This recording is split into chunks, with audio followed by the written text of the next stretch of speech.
Materi pertama yaitu definisi dan konsep kebijakan fiskal.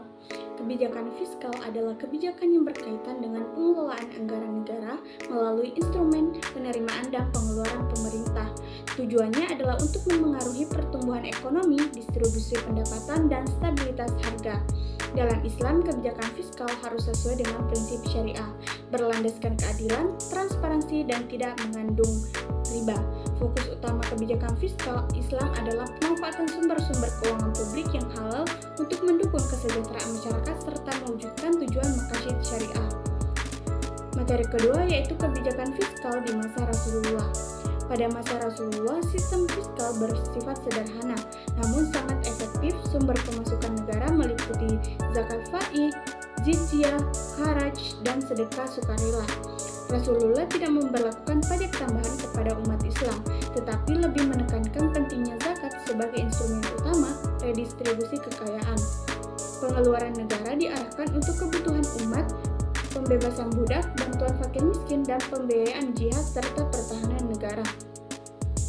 Materi ketiga yaitu kebijakan fiskal di masa Khulafaur Rasyidin. Di era Khulafaur Rasyidin, sistem fiskal diperluas dengan pembentukan lembaga Baitul Mal sebagai pusat pengelolaan keuangan negara.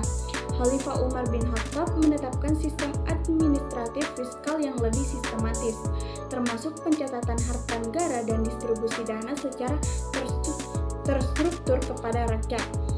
Dana zakat dan haraj menjadi sumber utama, sementara belanja negara dialokasikan untuk pembangunan, kesejahteraan sosial, serta gaji aparatur negara.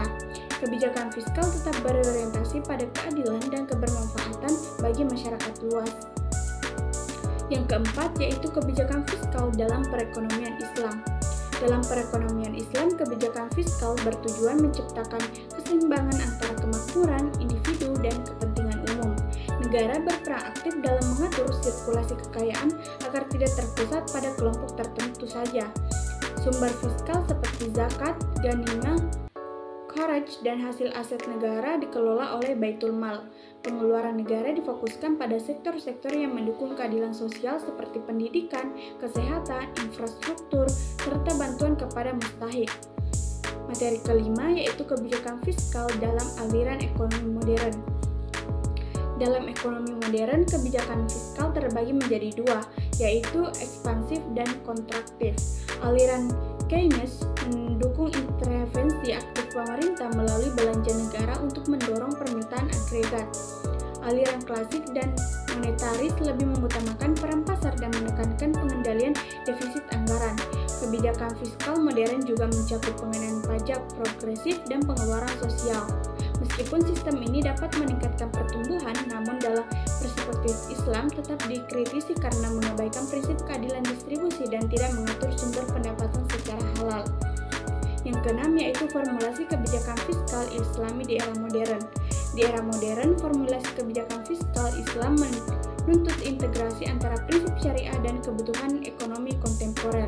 Negara dapat mengelola penerimaan dari zakat, wakaf, pajak syariah yang adil, serta hasil aset milik negara. Belanja fiskal diarahkan untuk memberdayakan umat, memperkuat infrastruktur sosial, dan menanggulangi kemiskinan. Sistem fiskal Islam modern harus berbasis pada transparansi, efisiensi, dan akuntabilitas publik.